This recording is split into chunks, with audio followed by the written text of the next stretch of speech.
Hello friends, welcome to SSC coaching centre. दोस्तों, आज के वीडियो में बहुत ही इंपॉर्टेंट क्वेश्चन है, पूरा वीडियो जरूर देखिएगा। तो चलिए स्टार्ट करते हैं। पहला क्वेश्चन, एक समबाहु बहुभुज के सभी अंतः कोणों का योग उसके सभी बाह्य कोण के योग का दोगुना है, यह बहुभुज है। देखिए, अंतः कोण के लिए हम लिखते हैं n-2 इंटू 180 डिग्री। ठीक है, 180 डिग्री। अब अंतः कोण का क्या है? दो गुना है।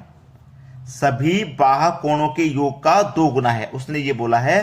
तो इसका दो गुना करने के लिए हम क्या करेंगे? 180 का दो गुना कर देंगे, यानी कि 360। सुनिए, पहले बाह्य कोण ये है अंतः कोण और ये है बाह्य कोण, याद रखना। मैंने दोनों ही चीजें बता दी। अंतः कोण के लिए ये लिखते हैं, बाह्य कोण के लिए 360 डिग्री बाह्य कोण होता है। अब उसने बोला है कि बाह्य कोण के योग का दोगुना, बाह्य कोण के योग का दोगुना है, तो इसका हम दोगुना कर देंगे, क्योंकि ये बाह्य कोण है और ये अंतः कोण है। अंतः कोण के लिए आप n-2 इंटू 180 डिग्री लिखेंगे, बाह्य कोण के लिए 360, और बाह्य कोण का दोगुना है तो इसका हम दोगुना कर देंगे। अगर इसमें प्रश्न में प्रत्येक की बात कहता ना, प्रत्येक, तो n से यहां डिवाइड और n से यहां भी डिवाइड हो जाता, लेकिन उसने बोला नहीं है तो नहीं करेंगे। चलिए, n-2 180 से 360 दो बार में कटेगा, 2 का मल्टीप्लाई 2 से हो जाएगा तो 4 हो जाएगा। तो इसका पूरे का मान 4, यानी कि n-2 इक्वल टू 4 हो गया। अब n बराबर 4, ये माइनस का 2 है ना, इधर आके प्लस का 2 हो जाएगा। तो n बराबर 4 में 2 जोड़ देंगे 6, यानी कि वो बहुभुज है, कितने कोण का है? 6 निकल के आया ना, यानी कि 6 कोण का है, षष्ठभुज है। एक षष्ठभुज है ये, यानी कि सी ऑप्शन हो जाएगा प्रश्न का बिल्कुल सही जवाब। जो भुज है ना, वो 6 भुजाओं वाला है, यानी कि षष्ठभुज। क्लियर है सभी को? चलिए अब देखते हैं अगला प्रश्न। अगला प्रश्न है, एक समबाहु बहुभुज के सभी अंतः कोणों का योग 1080 है, इस बहुभुज की भुजाओं की संख्या कितनी है? देखिए, अंतः कोण के लिए मैंने आपको बताया n-2 इंटू 180 डिग्री। ठीक है, सभी अंतः कोणों का योग 1080 है। इनका जो योग है ना अंतः कोणों का, वो 1080 डिग्री है। ठीक है, तो संख्या कितनी है भुजाओं की? देखिए, अब इसी को हम कटाएंगे। देखो, 0 से 0 कट जाएगा, 18 से 108 ये 6 बार में कट जाएगा। तो n-2 बराबर इधर कितना है? 6 है। तो n बराबर 6, ये माइनस का 2 इधर आके प्लस का 2, तो n बराबर 6 में 2 जोड़ देंगे 8, यानी कि भुजाओं की संख्या कितनी रहेगी? 8 रहेगी। पहला ही ऑप्शन सही है। तो बहुभुज की भुजाओं की संख्या कितनी है? 8 है। इसका मतलब वो एक अष्टभुज है, अष्टभुज हो जाएगा, याद रख लेना। अब देखते हैं अगला सवाल। अगला प्रश्न है, किसी समबाहु अष्टभुज के प्रत्येक अंतः कोण तथा बाह्य कोण का अनुपात पूछा है। अंतः कोण और बाह्य कोण का अनुपात पूछा। चलिए, अंतः कोण क्या होता है?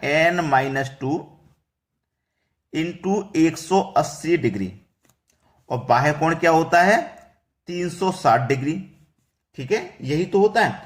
अब अंतः कोण क्या है और बाह्य कोण क्या है? जबकि वो एक अष्टभुज है। जब अष्टभुज है, ये आपको पता है कि वो एक अष्टभुज है, तो क्या करेंगे?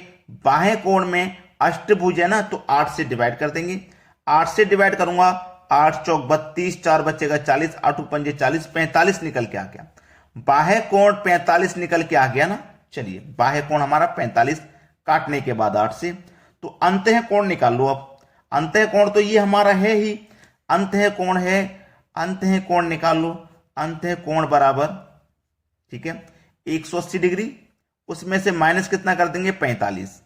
तो हमारे पास बचेगा कितना? 180 में से 45 माइनस किया तो बचेगा 135। यही तो बचा। अब हमसे क्या पूछा था उसने? अंतः कोण और बाह्य कोण। अंतः कोण मतलब इंटरनल, बाह्य कोण मतलब एक्सटर्नल, इनका अनुपात पूछा है। तो इंटरनल मेरा कितना आया? 135, और एक्सटर्नल मेरा कितना आया था? 45।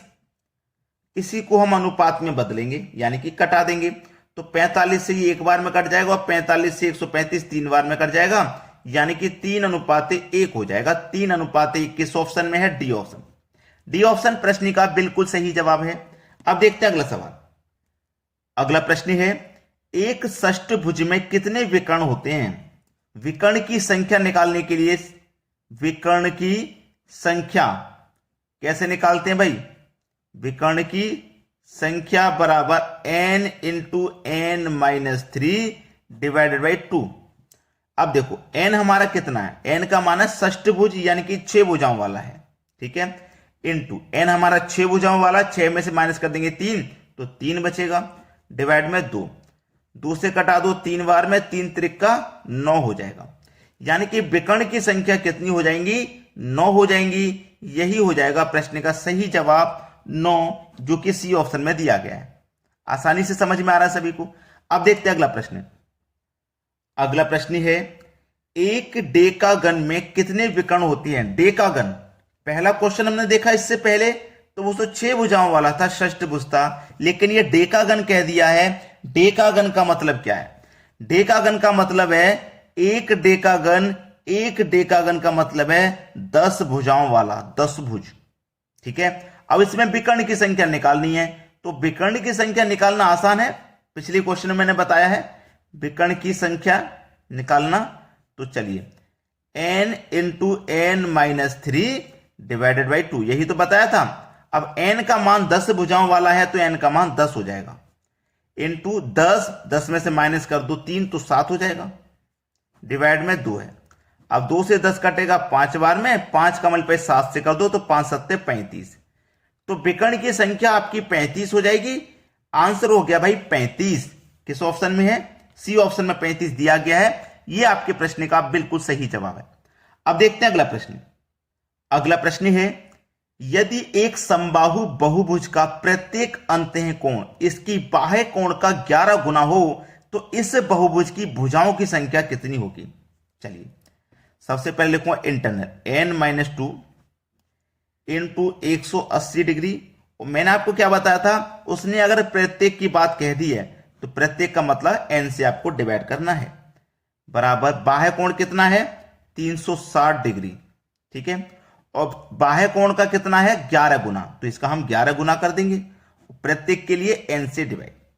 अब देखिए n की वैल्यू कोई अलग से नहीं है तो n से ये n कट जाएगा, ठीक है, n माइनस 2, देखो 180 से 360 दो बार में कट जाएगा और 2 का मल्टीप्लाई 11 से होगा तो 22, तो इसका मान कितना आ गया? पूरे का 22, और इसका इधर क्या बचा? n माइनस 2 और इसका 22। चलो n बराबर 22, ये माइनस का 2 इधर आके प्लस का 2 हो गया, तो n का मान कितना हो गया? 22 और 2 24। ये आपके सवाल का बिल्कुल सही जवाब है। आंसर आ गया आपका 24। किस ऑप्शन में है? डी ऑप्शन में दिया गया है। यह बिल्कुल सही जवाब है। सभी को क्लियर हो गया? अब देखेंगे अगला सवाल। अगला प्रश्न है किसी समबाहु बहुभुज का प्रत्येक अंतः कोण एक समबाहु षष्ठभुज के प्रत्येक अंतः कोण का 9/8 हो तो इसमें भुजाओं की संख्या है। चलिए अंतः कोण बोला है ना उसने, तो n माइनस 2 इंटू 180 डिग्री, यही तो अंतः कोण होता है। अब n की वैल्यू आपको दी गई है कितनी? षष्ठभुज का मतलब 6 भुजाओं वाला, n की वैल्यू 6 है, 6 में से करेंगे -2 इंटू 180 डिग्री।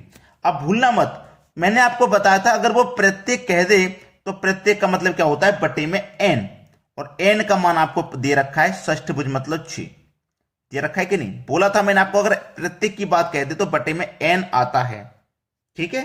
चलिए अब मैं यहां कटा दूंगा, 6 से कटेगा 6 3 का 18 और 1 0 30 बार में, 6 में से माइनस कर देंगे 2 तो 4 आ जाएगा, 4 इंटू 30, तो 4 इंटू 30 मतलब 120 आ जाएगा ये, ठीक। अब इसको सॉल्व करिए दोबारा से, n माइनस 2 इंटू 180 बराबर कितना निकल के आया है? 120।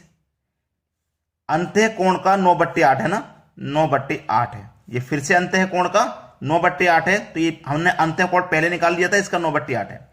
अब देखो 8 से मैं कटाऊंगा 120 को तो कितनी बार में कट जाएगा? 15 बार में, 15 बार में कट जाएगा ना। और 9 से कटाऊंगा मैं, 9 से 180 को कटा दूंगा, यानी कि 9 दूने का 18 और 1 0, इतनी बार में ये कट जाएगा, ठीक है। और कटा के देखूंगा क्या? 5 से कटा दूंगा, 5 से 3 बार में और 5 से 4 बार में, तो 4 का मल्टीप्लाई n से होगा तो 4n माइनस 4 दूने का 8, ठीक है, बराबर इधर क्या है? 3n। ये 4n, ये 3n, 3n इधर आएंगे तो माइनस के हो जाएंगे, तो 4n में से 3n माइनस हो जाएंगे तो केवल एक n बचेंगे। ये माइनस का 8 इधर आके प्लस का 8, तो n की जो वैल्यू है वो कितनी निकल के आ गई 8। तो आपसे पूछ रहा था कि भुजाओं की संख्या कितनी होगी, 8 भुजा। ठीक है, यानी कि डी ऑप्शन है प्रश्न का सही जवाब। अगर अभी भी आपने लाइक नहीं किया वीडियो को तो लाइक कीजिए, शेयर नहीं किया है तो शेयर कर दीजिए। ठीक है दोस्तों, धन्यवाद।